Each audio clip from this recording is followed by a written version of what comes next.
তাই তুই আমার সমস্ত ইচ্ছা পূরণ করবি এবং আমার মনে আশাগুলো পূরণ করার চেষ্টা করবি, নয়তো তোর খবর আছে। আর যদি একটা উল্টাপাল্টা কথা বলো, তোর খবর আছে।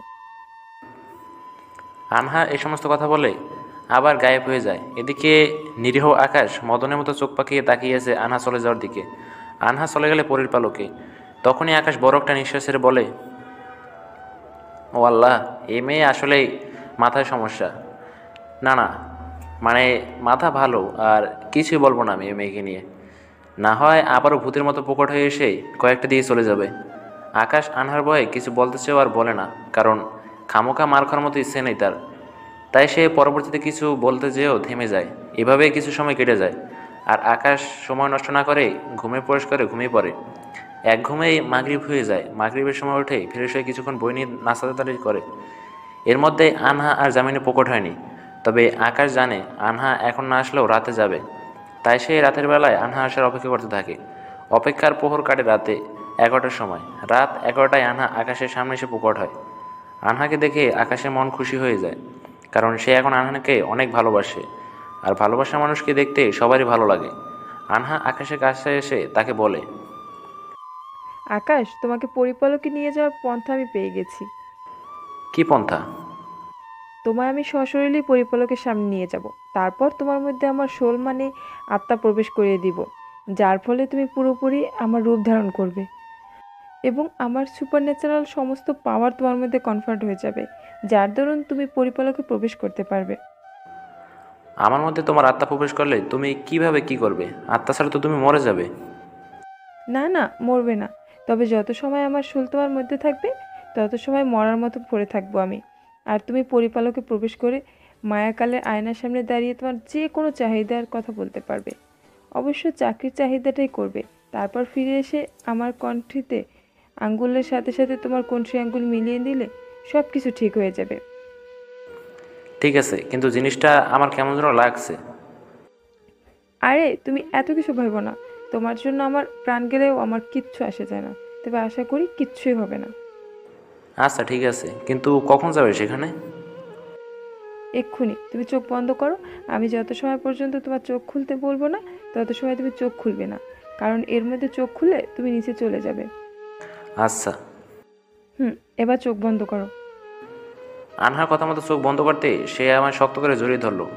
চোখ বন্ধ করা অবস্থায় কয়েক সেকেন্ড পেরিয়ে সে আমায় চোখ খুলতে বলল।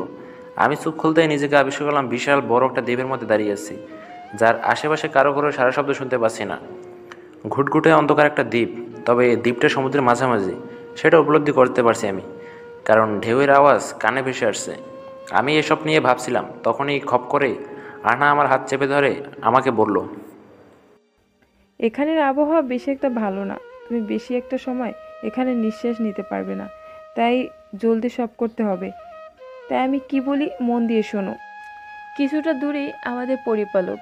আমি আমার শোল এখান থেকেই তোমার শরীরে কনভার্ট করে দিচ্ছি, যার দরুন তোমার চেহারা পরিবর্তন হয়ে আমার মতো হয়ে যাবে। তারপরে তুমি পরিপালকে ঢুকে যাবে এবং সেখানে ঢুকে কিছুটা পথ হাঁটলেই তুমি বিশাল বড় একটা আয়না দেখতে পাবে, যেটার সামনে দাঁড়িয়ে তুমি তোমার সমস্ত চাহিদার কথা ঝটপট বলে ফেলবে। আবার ফিরে আসার সময় এই যে নাও সুরার পানিটা পান করবে, না হয়তো পরিপালকের দারোয়ানরা তোমায় ধরে ফেলবে। তারপর ফিরে এসে আমার শরীরে তোমার শোলটা প্রবেশ করিয়ে দিবে। আচ্ছা ঠিক আছে। আনহার সমস্ত নিয়মকানুন আমাকে বলে দিয়ে কিছু একটা পড়তে সে সজোরে একটা শিক্ষা করে বেহুশের মতো নিচে পড়ে গেল, যার পরপরই আর সোলটা তৎগতিতে আমার শরীরের ভিতর প্রবেশ করলো, যার ফলে আমার সারা শরীর কাঁপুনি দিয়ে উঠেছে। কাঁপুনি শেষ হতেই আমি যেন আর আমার মধ্যে নেই, কেমন যেন একটা অনুভব হচ্ছে নিজের ভিতরে। তখনই দেখি আমার গায়ের রং পাল্টে সাদা হয়ে গেছে। এসব দেখে বুঝতে বাকি নেই যে আমি এখন আনহার রূপ ধারণ করছি। তাই সময় নষ্ট না করে তাড়াহুড়ো পরিপালকের দিকে রওনা হলাম। মনের ভিতরে অনেক কিছুই ঘুরপাক খাচ্ছে, কিন্তু সবচাইতে বেশি ঘুরপাক খাচ্ছে আনহা তার সোল আমার শরীরে প্রবেশ করানোর সময় যে চিৎকারটা দিয়েছে। সেই আওয়াজটা, চিৎকারটা আমার কাছে খুব অদ্ভুত লেগেছে। মনে হয় মেয়েটা আর সোল আমার শরীরে প্রবেশ করানোর সময় অনেক বেশি কষ্ট পেয়েছে, যার দরুন সে বিকট আওয়াজে চিৎকার করেছে। এসব নিয়ে ভাবতে ভাবতে পরিপালকের সামনে চলে আসলাম। দরজার সামনে আসতেই আমার মাথা ঘুরে উঠল, কারণ পরিপালকের দরজাটা এত বিশাল যে তার নিচের অংশ দেখা যাচ্ছে, কিন্তু উপরের অংশের পরিসীমা আমি দেখতে পাচ্ছি না। শখ খেয়ে দরজা দিয়ে ভিতরে প্রবেশ করলাম, পরিপালকের ভিতরে প্রবেশ করলাম আর কি। সেখানে প্রবেশ করতেই দেখি অনেক পরীরা যাতায়াত করছে। কিছুটা সময় তাদের দিকে স্তব্ধভাবে তাকিয়ে কাটিয়ে দিলাম। তারপর আবার সামনের দিকে হাঁটা দিয়ে মায়াকাল আয়নাটার সামনে চলে গেলাম। আয়নাটার সামনে গিয়ে এবার পুরোপুরি স্তব্ধ হয়ে গেলাম, কারণ আয়নাটার চতুর্থ পাশে হিরে দিয়ে মলাট করা, যেটা দেখে চোখ গোলক ধাঁধার মতো ঘুরপাক খাচ্ছে। আমি কী জন্য পরিপালক এসেছি সেটাই যেন আমি ভুলে গেছি। মাথায় চুলকাতে চুলকাতে কী চাহিদা করব সেটাই ভাবছি। যদিও বা আমি এসেছিলাম চাকরির জন্য, কিন্তু সেই টপিকটা আমার মাথা থেকে সরে গেছে। তখনই আনহার সেই বিকট আওয়াজে করা চিৎকারটা মনের মধ্যে বাজতে আরম্ভ করলো। তাই কোনো চিন্তাভাবনা ছাড়া আয়নার সামনে দাঁড়িয়ে আনহাকে চেয়ে বসলাম, যে আনহা যেন আমার চিরজীবন আমার থাকে, সে যেন কখনো আমার থেকে আলাদা না হয়, তার সমস্ত বিপদ আপদে যেন আমি তার পাশে থেকে তাকে সাহায্য করতে পারি। এসব চাহিদা করাতেই আয়নার মধ্যে আনহাকে ভিডিও আকারে দেখতে পেলাম, যে সে অনেক বড় একটা মজলিসের মধ্যে সবার সামনে মাথার মুকুটটা খুলে আমার মাথা পরিধান করিয়ে দিয়েছে এবং সবার সামনেই আমাকে জড়িয়ে ধরে নিজের স্বামী বলে পরিচয় দিচ্ছে। তারপরে আয়নাটা ভিডিও দেখানো বাদ রেখে আবারও আগের ন্যায় হয়ে গেল। এসব দেখে খুশিতে মনটা ভরে গেল। তখনই দেখি অনেকজন পরই আয়নাটার দিকে এগিয়ে আসছে। তাই তাড়াতাড়ি আনহা দেওয়া সুরোটা পান করে নিলাম। সুরা পান করতে দেখি আমি সেখানে গিয়ে গায়েব সোজা আনহার সামনে চলে এসেছি। আনহা এখনও সেই মাটির মধ্যেই পড়ে আছে। তাড়াতাড়ি আনহার কনিষ্ঠ আঙুল চেপে ধরে 11 বার যুদ্ধনাম সম্রাটটা পান করলাম, যার ফলে আবারও শরীরে একটা কাঁপুনি দিল। আমি নিজেকে সামনে নিতেই দেখি আনহা আমার সামনে উঠে দাঁড়িয়ে আমার দু গালে সজোরে 2টি থাপ্পড় মারল। তারপর কান্না করতে করতে বলতে লাগলো, এ অমানুষ, তুই জানিস এত অপমান, এত লজ্জিত হওয়ার পরও তুই চাকরির চাহিদা করলি না কেন? তোর জন্য একটা ভালো চাকরি কত দরকার তুই জানিস? তুই আনহার হাতে থাপ্পড়কে সাথে সাথে গালে হাত দিয়ে ফেলাম, কারণ আমার গালের চোয়াল ভয়ঙ্কর রকমের ব্যথা করতে আরম্ভ করেছে তার হাতে থাপ্পড় খেয়ে। তখনই সে আবার আমাকে বলতে লাগলো, তুই চাকরি না করে আমাকে চাইলি কেন মায়াকাল আয়নার সামনে দাঁড়িয়ে? উত্তর দে। কারণ আমার চাকরি বাকরি এবং দুনিয়াদারি কোনো কিছুরই প্রয়োজন নেই। আমার একমাত্র তুমি হলেই চলবে। আমার আর কিছু চাই না। জমিনের বুকে মানুষ অনেক হাজার অপমান করে, লঞ্চিত করুক, তুমি আমায় ভালোবাসা দিয়ে সব কষ্ট দূর করে দিবে। আর তুমি আমার জন্য অনেক মূল্যবান একটা পার্সন। আমার চাকরির কোনো ব্যবস্থা আমি করেই ফেলবো, কিন্তু জীবনে চাহিদা করার একটা সুযোগই পেয়েছি। তাই চাকরি থেকে মূল্যবান জিনিসটাকে আমি চেয়ে নিয়েছি। আনহা আকাশের মুখে এই সমস্ত কথাবার্তা শুনে খুশিতে আকাশকে জড়িয়ে ধরে কান্না করে দেয়। আনহা আকাশকে জড়িয়ে ধরে কান্না করছে, অন্যদিকে আকাশের নিঃশ্বাস ভারী হয়ে আসছে। তখনই আনহা কোনো কথাবার্তা ছাড়া শরীরের সমস্ত শক্তি দিয়ে আকাশকে জড়িয়ে ধরে উড়াল দেয়। আর আকাশ সাথে সাথে আনহার বলা ছাড়াই চোখ বন্ধ করে ফেলে। আনহা আকাশকে এনে তার রুমের বিছানার মধ্যে নামিয়ে দিয়ে তার বুকের উপরে উঠে বসে। তারপর বুকের উপরে বসে আকাশের গাল টেনে ধরে তাকে বলে, পরিপালকের 70 বছরে একবারই মায়াকাল আয়নার সামনে দাঁড়িয়ে যে কেউ একটা চাহিদা করতে পারে। তুমি আমার শোল দিয়ে তোমার চাহিদা করে এসেছো, কিন্তু আমার চাহিদাটা এখনো বাকি আছে, আর সেই চাহিদাটা আমি তোমার জন্যই করব। সো আগামীকাল তোমার চাকরির কিছু একটা হয়ে যাবে। না, তার কোনো প্রয়োজন নেই, কারণ আমি তো বলেছি যে তুমি আমার সাথেই থাকবে, আর আমার কোনো কিছুরই প্রয়োজন নেই। আকাশের কথা শুনে আনহার রাগ উঠে যায়। সে আকাশকে গালে বাদ দিয়ে তার চুল মুঠো টেনে ধরে তাকে রাগান্বিত কণ্ঠে বলে, তোর না লাগলে আমার লাগবে, কারণ আমার ভবিষ্যতে সন্তানাদির কথা চিন্তা ভাবনা করতে হবে। আমারও একটা চাকরির প্রয়োজন। সো তোর চাকরির চাহিদাটা আমিই করব। সো এর মধ্যে মাতব্বারি করতে আসবি না, না হয় তোর চুল ছিঁড়ে একদম টেনে ফেলবো হারামি। আনহা আকাশে চুল টেনে ধরে সত্ত্বেও সেই ব্যথা পাওয়ার বদলে আনহার দিকে ড্যাব ড্যাব ভাবে তাকিয়ে আছে, আর মনে মনে ভাবছে, পরি হওয়া সত্ত্বেও কোনো অহংকার বা কোনো চাহিদা নেই তার কাছে। কিন্তু দুনিয়া মানুষজন এতটা নিকৃষ্ট যে তারা চাহিদা পূরণের জন্য যে কোনো পন্থায় অবলম্বন করতে পারে। যাদের মধ্যে একজন হচ্ছে অনামিকা, সে কিনা স্বার্থের জন্যই আমাকে ছেড়ে চলে গেল। তবে যাক, সমস্যা নেই, তার স্বার্থ সে খুঁজছে, কিন্তু আশা করি তার এই স্বার্থ একদিন আমার স্বার্থকারীগিরি করবে। সেদিন সে কষ্টটা বুঝবে আর আমায় খুঁজবে, কিন্তু তাতে কোনো লাভ হবে না, তবে চিরতরে পাল্টে যাবে সেই লোভনীয় অভাব।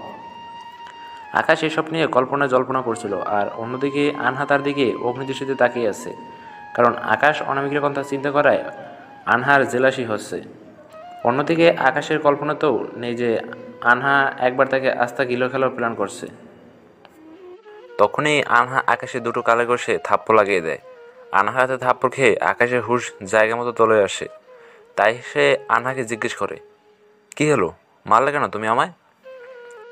মারবো না তো কি করব? তুই আবারও সে অনামিকের কথা বলে চিন্তা করছিস? আসলে নিজের অজান্তেই অনামিকার কথা মাথায় চলে আসে। তার মানে তুই এখনো নিজের অজান্তে সেই মেয়েকেই ভালোবাসিস? না না, এমনটা নয়। আমি বর্তমানে তোমাকে নিয়েই আমার মনের সমস্ত জল্পনা করি। কিন্তু তার দেওয়া আঘাতটা মাঝে মধ্যে মনের ভিতরে নাড়া দিয়ে ওঠে। তাই নিজের অজান্তেই সেসব কথা মনে পড়ে যায়, যার দরুন সে আমার কল্পনাতেও চলে আসে। দেখ আকাশ, আমি চাই তুই সেই মেয়ের কথা একেবারে চিন্তা বাদ দিয়ে দে। কারণ সে তোর নিজের স্বার্থের জন্য কারণ সে তার নিজের স্বার্থের জন্য তোকে ছেড়ে দিয়ে চলে গেছে। কিন্তু আমি পরি হয়েও তোর সঙ্গে বর্তমানে আছি এবং ভবিষ্যতেও থাকবো। তোর সঙ্গ দেওয়ার পরও তুই কি করে ওর কথা এখনো কল্পনা করিস? তাহলে আমি চিরতরে পরিপালকে চলে যাব, আর কখন আসবো না তোর সামনে। আনহা, আমার ভুল হয়ে গেছে। প্লিজ এত অভিমান করো না। আকাশ, মানুষ থেকেও পরীদের অভিমান অনেক বেশি। পরীরা যদি একবার কারো উপর অভিমান করে তাহলে সে তার জন্মেও আর ফিরে আসে না। আর বর্তমানে তোর আচরণে আমি অনেক কষ্ট পেয়েছি, তাই তোর উপরে আমার অনেক অভিমান হচ্ছে। তার মানে কি তুমি আমার ছেড়ে চলে যাবে? না, এখন যাব না। কারণ আমার রাগ অভিমান আমি তোর উপর তুই তুকরি করে কমাবো। কিন্তু তুই শব্দটা ব্যবহার করে বেশি দিন হয়তো নিজের ক্রোধকে শান্ত করতে পারবো না। তাই প্লিজ আগামীতে ওই মেয়ের কথা কখনো মনে আনবি না। কারণ বেশি দিন একই জিনিস দিয়ে করলে মানুষ তেতো হয়ে যায়। ঠিক আছে, আনবো না। কিন্তু একটা কথা বলো আমায়। কি কথা? নিজের অনিচ্ছা যদি তাকে নিয়ে চিন্তা ভাবনা আসে তাহলে কি করব? কারণ সে তো আমার অতীত। তার কথা তো মনে পড়বে কোনো না কোনো কারণে। তাহলে সঙ্গে সঙ্গে আমাকে জানিয়ে দিবি তুই। ঠিক আছে। আচ্ছা, এবার সরি। ওমা, হঠাৎ ছড়ি কেন আবার?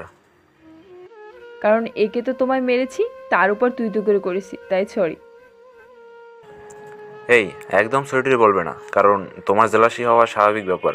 সো সরিটরি দরকার নেই। আর তুমি এখন এখান থেকে পরিপালকে ফিরে যাও, পরে আবার এসো। সরিটারি না হয় নাই বললাম, কিন্তু পরিপালকে ফিরে যাব কেন? কারণ তুমি আমার স্পর্শে এসেছো। সো তুমি এখন ফিরে না গেলে দারোয়ানটা সমস্যা করবে। আরে বোকা, সেই বিষয় নিয়ে আপাতত ভয় পাওয়ার কিচ্ছু নেই। কারণ তোমার শরীরে এখন সুপার ন্যাচারাল পাওয়ার আছে, যার দরুন পরিপালক আর কল্পনা হবে না। সুপারন্যাশনাল পাওয়ার? মানে বুঝলাম না। মানে হলো আমার সোল তোমার শরীরে যাওয়ার সাথে সাথে আমার সুপার ন্যাচারাল শক্তি তোমার শরীরে চলে গিয়েছে। কিন্তু তুমি পরবর্তীতে আমার সোল ফিরিয়ে দিলেও তোমার অলৌকিক শক্তির অনেক কিছুই তোমার মাঝে প্রকট হয়েছে, যার দরুন তুমি মানুষ থেকে অনেকটা আলাদা হয়ে গিয়েছো। এবং তোমার মাঝে সর্বদা মানুষ থেকেও অনেক বেশি শক্তি এসে গেছে। তাই আপাতত এখন আর কম্পন হবে না। কি বলো এসব? হুম, সত্যি বলছি। কারণ তোমার বুকের উপর বসার পরেও পরিপালকে কোনো ধরনের কম্পন হয়নি। তাই আমার আসল রহস্য আর বুঝতে বাকি নেই। আনহার কথা শুনে অবাক হয়ে গেলাম। তার উপরে সত্যি বলতে নিজের শরীরটাও নিজের কাছে যেমন কোনো অদ্ভুত রকম লাগছে। আনহার শরীর থেকে সুপার ন্যাচারাল পাওয়ার যে আমার শরীরের মধ্যে কনভার্ট হয়েছে তা আমি নিজেই ফিল করতে পারছি। আচ্ছা আনহা, আমার মধ্যে কি সুপার ন্যাচারাল পাওয়ার এসেছে? আকাশ, তা আমিও আকাশ, তা আমি বলতে পারবো না। কারণ তুমি মানুষ আর আমি পড়ি। আমরা অলৌকিক ক্ষমতা নিয়েই থাকি। কিন্তু তোমরা মানুষ জাতি সাধারণভাবে জন্ম নাও, তোমাদের মধ্যে অত অলৌকিক ক্ষমতা নেই। কিন্তু এখন আমার শোল কিছু সময় তোমার শরীরে থাকার ফলে কী ধরনের অলৌকিক শক্তির উৎপত্তি হয়েছে তা আমার নিজেরও অজানা। তবে এটা বলতে পারি তুমি বাকি মানুষের থেকে আলাদা হয়ে গেছো এবং তোমার মধ্যে ভিন্ন এক শক্তির উৎপন্ন হয়েছে। তবে সেই শক্তিটা কি তা আমি বলতে পারি না। কি? হুম, আচ্ছা শোনো, আমি এখন চলে যাচ্ছি কারণ আজ তোমার উপরে অনেক ধকল গিয়েছে। তাই তোমার ঘুমের প্রয়োজন, তাই তুমি ঘুমিয়ে পড়ো। আর হ্যাঁ, শক্তির প্রয়োগ কিন্তু জায়গা দেখে করবা, না হয় সমস্যায় পড়বা। ঠিক আছে। এবার আমি চললাম। হ্যাঁ। তারপর আনহা চলে গেল আর আমি আনহাকে নিয়ে ভাবতে ভাবতে ঘুমের রাজে হারিয়ে গেলাম। আকাশ ঘুমিয়ে গেছে। অপরদিকে আনহা পরিপালকে গিয়ে মায়াকাল আনহার সামনে দাঁড়িয়ে নিজের চাহিদাটা করে। হে মায়াকা লায়না, কেউ আমার সারা জীবন পাওয়ার আশায় নিজের চাহিদা পোষণ করে গেছে তোমার সামনে। তুমি সেই মানুষটার চাহিদা কখনো অপূর্ণ করবে না। যদি কোনোদিন আমি সেই মানুষটাকে নিজ থেকে আপন করতে চাই তখনই যেন তার চাওয়া পূরণ হয়। এছাড়া যেন সেই মানুষটা কখনোই আমাকে আপন করে না পায়। তুমি সেই মানুষটার চাহিদা আপাতত ঝুলিয়ে রেখে দাও। আনহা সাহিদা মায়াকাল আয়না গ্রহণ করে নেয়। তারপর আনহা রাজদরবারে চলে যায়। আনহা জমিনে আকাশকে বলে এসেছে যে মায়াকাল আয়নার সামনে দাঁড়িয়ে সে যেই একটা চাহিদা বাকি আছে সেটা দিয়ে সে আকাশের জন্য চাকরি করবে, কিন্তু সে পরিপালক এসে আকাশের চাহিদাটাকে তুচ্ছতাচ্ছিল্য বানিয়ে দিয়েছে, যার দরুন আকাশের চাহিদা কখনোই গ্রহণযোগ্যতা পাবে না। যদি কখনো আনহা নিজ থেকে আকাশকে চায়, সেদিনই আকাশের চাহিদা গ্রহণতা পাবে। তবে সেটা আকাশের চাহিদা নয়, সেটা হবে আনহার চাহিদা, কারণ আনহা আকাশের চাহিদা পরিবর্তন করে সেখানে নিজের চাহিদা পোষণ করেছে। তাই সে চাহিদা করলে তার চাহিদাটা পূরণ হবে। অন্যদিকে আকাশ শান্তির ঘুম ঘুমাচ্ছে।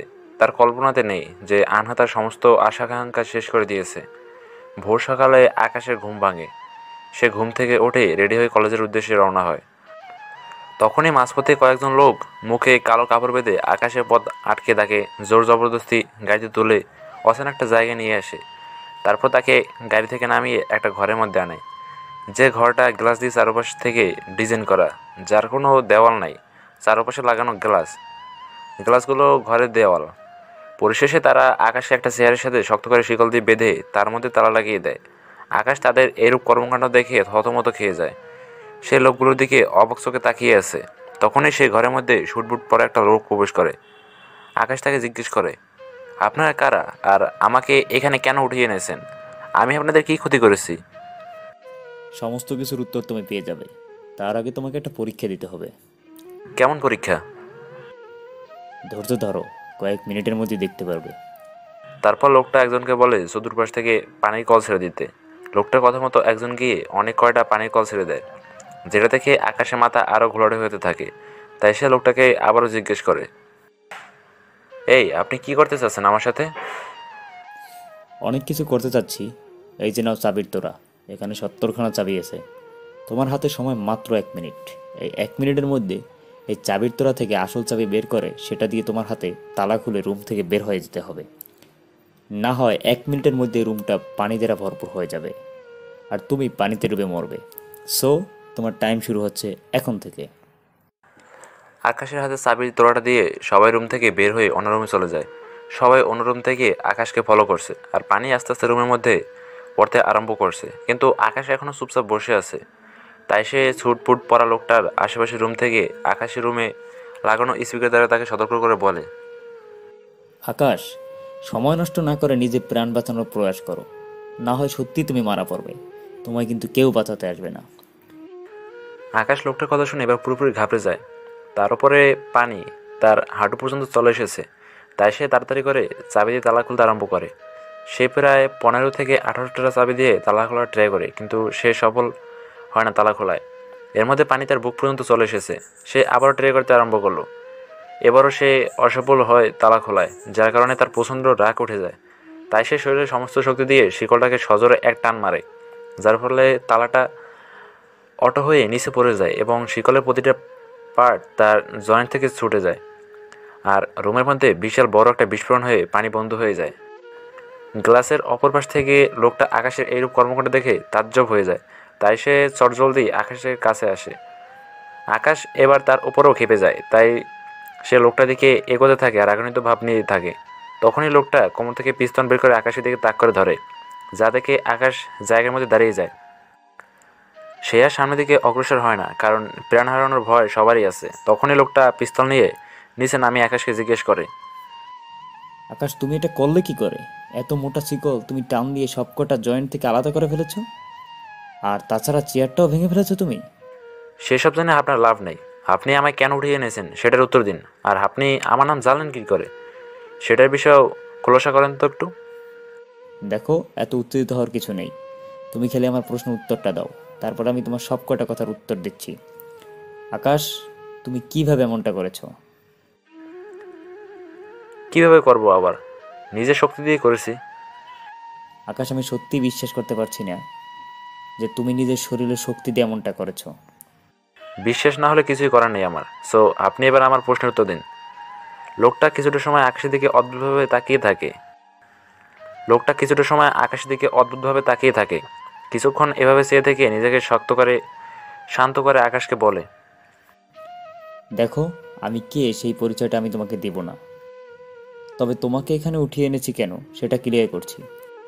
আসলে দেখো, আমরা প্রায় এভাবে অনেক ছেলেকে টার্গেট করে উঠিয়ে নিয়ে আনি, তাদের মেধা নির্বাচন করি। কোনো ছেলে যদি আমাদের পরীক্ষায় পাশ হয় তাহলে তার একটা স্বপ্ন আমরা পূরণ করি। তবে যদি পাশ না করে তাহলে তাকে আমরা মারি না, কিন্তু শুরুতে মৃত্যুর ভয় অবশ্যই দেখাই। তাই সেইভাবে আমার লোকজন তোমাকে অনেক দিন ধরে ফলো করেছে, তোমার সমস্ত বিষয়ে ইনফরমেশন নিয়েছে। সব কিছুর পরিশেষে জানতে পারলাম তোমার পরিবার চলে তোমার বাবার দিনমজুরির টাকা দিয়ে। তাই তোমাকে উঠিয়ে এনেছি আমরা এখানে, যাতে করে তুমি আমাদের পরীক্ষায় পাশ করো এবং কিছু একটা করতে পারো। কিন্তু তুমি আমাদের পরীক্ষা শুধু পাশ করোনি, বরঞ্চ তুমি বেশ অবাক করে দিয়েছো। সো তোমার একটা চাহিদা বলো তুমি। লোকটার কথা শুনে বেশ তাজ্জব হলাম। এইভাবে মেধা তালিকা নির্বাচন করতে জীবনে প্রথম কাউকে দেখতে পেলাম। কি আজব মানুষ রে বাবা। লোকটাকে নিয়ে ভাবছিলাম, তখনই সে আবার প্রশ্ন করলো। কি হলো, কোনো চাহিদা করবে না তুমি? হ্যাঁ করব। আমার একটা ভালো চাকরি দরকার, কারণ আমার পরিবারের অবস্থা বেশি একটা ভালো নয়। সেটা তো আপনি জানেনই। সো একটা চাকরি হলে আমার জন্য ভালো হয়। ঠিক আছে, তোমার চাকরি হয়ে গেছে, এই যে নাও আমার কার্ড। যদিও এই কার্ডে আমার পরিচয় নেই, তবে এই কার্ডটা দিয়ে তুমি যেখানে ইচ্ছা সেখানে জব নিতে পারবে। কিন্তু আমার মতে তুমি নাসির ইন্ডাস্ট্রিতে গেলে তোমার অনেক ভালো একটা জব মিলবে, তোমার স্যালারিও 50,000-এর মতো পড়বে। ঠিক আছে, তাহলে আমি গিয়ে দেখা করব। গিয়ে দেখো, করবে না? এখনই গিয়ে দেখা করো, এখনই গিয়ে দেখা করে এসো। আমার লোকজন তোমাকে নাসির ইন্ডাস্ট্রির সামনে পর্যন্ত ছেড়ে দিয়ে আসবে। ঠিক আছে। তারপর সেই সুটবুট পরা লোকটার আদেশ মতন দুইজন আমাকে নাসির ইন্ডাস্ট্রির সামনে নিয়ে এগিয়ে দিয়ে গেল। তারপর আমি ভিতরে ঢুকতেই দুজন মানুষ এসে নাসির ইন্ডাস্ট্রির চেয়ারম্যানের কাছে নিয়ে গেল। চেয়ারম্যান আমাকে দেখে জিজ্ঞেস করলো। তোমার কাগজটা দেখাও। আমি অবাক হয়ে পকেট থেকে কাগজটা বের করে চেয়ারম্যানকে দিকে এগিয়ে দিলাম। উনি কাগজটা নিয়ে আমাকে বলল আগামীকাল সময় করে ওনার সাথে এসে দেখা করতে। আমি ওনার কথায় সম্মতি জানিয়ে সম্মানের সহিত বিদায় দিয়ে বেরিয়ে এলাম। আজও কলেজে যাওয়া হবে না, তাই বাসার উদ্দেশ্যে রওনা হয়েছি। বাসায় যেতে যেতে ভাবছি, এই অদ্ভুত ধরনের সমস্ত কর্মকলাপ হয়তো আমার আনহার জন্যই হয়েছে। মেয়েটা হয়তো আমার জবের জন্যে মায়াকাল আয়নার সামনে দাঁড়িয়ে চাহিদা করেছে, তাই হয়তো মিরাক্কেলভাবে আমার চাকরিটা হয়ে গেছে। এসব নিয়ে ভাবতে ভাবতে রিক্সা করে বাসায় যাচ্ছিলাম। তখনই আনহা আমার সামনে একটা প্রকট হয়ে ইশারা করলো গাড়ি থেকে নেমে যেতে। আমি আনহার ইশারা মতো গাড়ি থেকে নেমে রাস্তার পাশে দাঁড়িয়ে পড়লাম। রিক্সাওয়ালা ভাড়া দিয়ে চলে গেল। রিক্সাওয়ালা যেতে আনহাকে জিজ্ঞেস করলাম, কি হয়েছে আনহা? তুমি কোথা থেকে এসেছো সেটা বলো তো। কেন তুমি জানো না? আমার সব কিছু সম্পর্কে না তুমি অবগত হয়ে যাও নিজের অলৌকিক শক্তি দ্বারা? আমি জানলেও তুমি আবার বলো যে তুমি কোথা থেকে এসেছো। আনহা, আমার জব হয়ে গিয়েছে। তুমি নিশ্চয়ই গতকাল মায়াকাল আয়নার সামনে দাঁড়িয়ে আমার জন্য চাহিদা করেছিলে চাকরির জন্য, তাই না? আকাশের কথা শুনে আনহা পুরোপুরি তাজ্জব হয়ে যায়, কারণ সে তো আকাশের জন্য চাকরি চাহিদা করেনি। তার উপরে কেন জানি সে এখন আকাশে মন পড়ছে না। আনহা বড়সড় একটা শর্ট খায়, আর তার সাথে সাথে এটাও বুঝে যায় যে আকাশ হয়তো তার থেকেও বেশি অলৌকিক ক্ষমতার অধিকারী হয়ে গেছে। তাই সে আকাশকে দেখে চটজল দিয়ে জামিন থেকে গায়েব হয়ে পরলোকে চলে যায়। এদিকে আকাশ দাঁড়িয়ে দাঁড়িয়ে আনহার এমন অদ্ভুত আচরণের কথা চিন্তা করছে। সে অনেকটা সময় রাস্তার পাশে দাঁড়িয়ে থাকে আনহার জন্যে, কারণ শুরুতে তার মনে হয়ে গেছে আনহা 3 সেকেন্ডের নিয়মবিধি মেনে পরিলোকে গিয়েছে, কিন্তু 3 সেকেন্ডের জায়গায় 10 মিনিটের বেশি সময় হয়ে গেছে। আকাশ আনহার জন্য অপেক্ষা করছে, কিন্তু আনহা তার জমিনে আসেনি। তাই সে আবার একটা রিক্সা নিয়ে বাড়িতে চলে যায়। বাসায় এসে সে আনহার অদ্ভুত আচরণ সম্পর্কে ভাবতে শুরু করে। সে সময় তার মা তার রুমে এসে তাকে বলে, তোর বাবা তোকে নিচে ডাকছে, তাড়াতাড়ি নিচে নেমে আয়। আচ্ছা মা, তুমি যাও, আমি আসছি। মা চলে গেল। তার কিছুক্ষণ পরে নিচে বাবার সাথে দেখা করলাম। হ্যাঁ বলো বাবা। তোর সমস্যাটা কোথায় আকাশ? কই, কিসের সমস্যা বাবা? আমি অসুস্থতার জন্য আজকে কাজে দিতে পারি নাই। আর উপরে তোর হাবভাব দেখে মনে হচ্ছে তুই কলেজে যাস নাই। কাহিনীটা কি একটু বলবি? আমি যেদিনে বাসায় থাকি সেদিনেই দেখি তুই বাসায়। তুই পড়ালেখা করিস কখন? বাবা আসলে একটা কাজে গিয়েছিলাম, তাই কলেজে যাওয়া হয়নি। তোর কলেজ থেকে কাজ বেশি হয়ে গেছে, হ্যাঁ? তুই তো দেখছি আমাকে কবরে না পাঠিয়ে শান্তি হবি না। একে তো আমার রক্তমাংসে শুষে শুষে খাচ্ছিস, তার উপরে আবার পড়ালেখাতেও ফাঁকিবাজি। তোর মধ্যে আমি সত্যি পরিবারের জন্য ভালোবাসা নামক কিছুই দেখছি না। অবশ্যই থাকবে বা কি করে, আমার রক্ত হলোতে ঠিকই আমার কষ্টটা বুঝতি। অন্যের মালা তুলে এনেছি দেখে আজকে এই অবস্থা তোর। তোর মায়ের কথা না শুনে সেদিন রাস্তার পাশে তোকে ফেলে আসাই উচিত ছিল, তাহলে আজকে এই দিন দেখতে হতো না। কেউ না কেউ তোকে তুলে নিয়ে যেত। বাবার মুখে সব কথাবার্তা শুনে কলেজেটা মোচড় দিয়ে উঠল। বাবা, কী সব বলছো তুমি? সত্যিই বলছি। তোর মতো কোলাঙ্গারকে পথের ধার থেকে আমাদের উঠিয়ে আনাটাই সবচেয়ে বড় আমাদের ভুল ছিল। তাই তো তোর জন্মদাতা মা তোকে ময়লার স্পটে রেখেই চলে গেছে, কারণ তারা জানতো তুই ভবিষ্যতে গিয়ে একটা অকুম্মা ফোলা হবি, যে কিনা মানুষের রক্ত মাংস শুষে বড় হবে। তোর ভবিষ্যৎ তারা আগ থেকেই জেনে তাই তোকে এভাবে ময়লার স্পটে রেখে চলে গেছে। আর সেই ময়লা আমরা ঘরে তুলে এনে জীবনের সবচেয়ে বড় ভুল করেছি। যদি সঠিক করতাম তাহলে সংসারের জন্য কিছু করার তোর মাথায় চিন্তা থাকতো। বাবার মুখে লুকায়িত নিজের চিরন্তন সত্যগুলো শুনে নিজের পায়ে নিচ থেকে মাটি সরে গেল। আমার চোখ থেকে টলমল করে পানি ঝরছে। আমি অন্যের সন্তান দেখি হয়তো বাবা নামক মানুষটার কাছ থেকে আজ এতটা অবহেলা পাচ্ছি। তাছাড়া আমার উপরে সর্বক্ষণ ক্ষিপ্ত থাকার কারণে হয়তো এটাই ছিল। এতদিন বাবা আমার উপরে ক্রোধিত থাকলেও আস্থার আসল কারণটা আমার জানা হয়ে গেছে। বাবার কথায় প্রতিপুত্তরে কী বলবো ভেবে পাচ্ছি না, তাই চুপচাপ চোখের পানি ঝেড়ে বাবার দিকে তাকিয়ে আছি। তখনই তিনি আমায় বলে উঠল, তোর এই চোখের পানি কোনো মূল্য নেই আমার কাছে। না হলে আমি রক্ত মাংস ক্ষয় করে মাথার গাম পায়ে ফেলে, আর সেই সাথে কষ্টের তাড়নায় চোখের পানিও ঝরে, সেই কষ্টটা তুই উপলব্ধি করতে পারতি। এমন কোনো চাকরি বাকরি খুঁজে নিতি, কিন্তু তুই তা না করে পড়ালেখা করে করে দিন পার করছিস, যে পড়ালেখা একদমই ভিন্ন ধরনের। আমি যেদিনে বাসায় থাকি সেদিনই তোর সাথে মোলাকাত হয়। তাহলে কোন ছাতার মাথায় পড়ালেখা করছিস তুই? বাবা, আমি কোথায় গিয়েছি সেটা তো শুনবে তুমি। না, আমার আর কোনো কিছু শোনার প্রয়োজন নেই। অনেক শুনেছি তোর কথা, এবার তুই আমার কথা শুনবি। তোর কাছে খালি দুটো রাস্তা আছে, হয় তুই এই বাড়ি ছেড়ে চলে যা, এমন নিজের পথ বেছে নে। দুই নয়, পড়ালেখা বাদ দিয়ে রেগে সংসারে হাল ধর।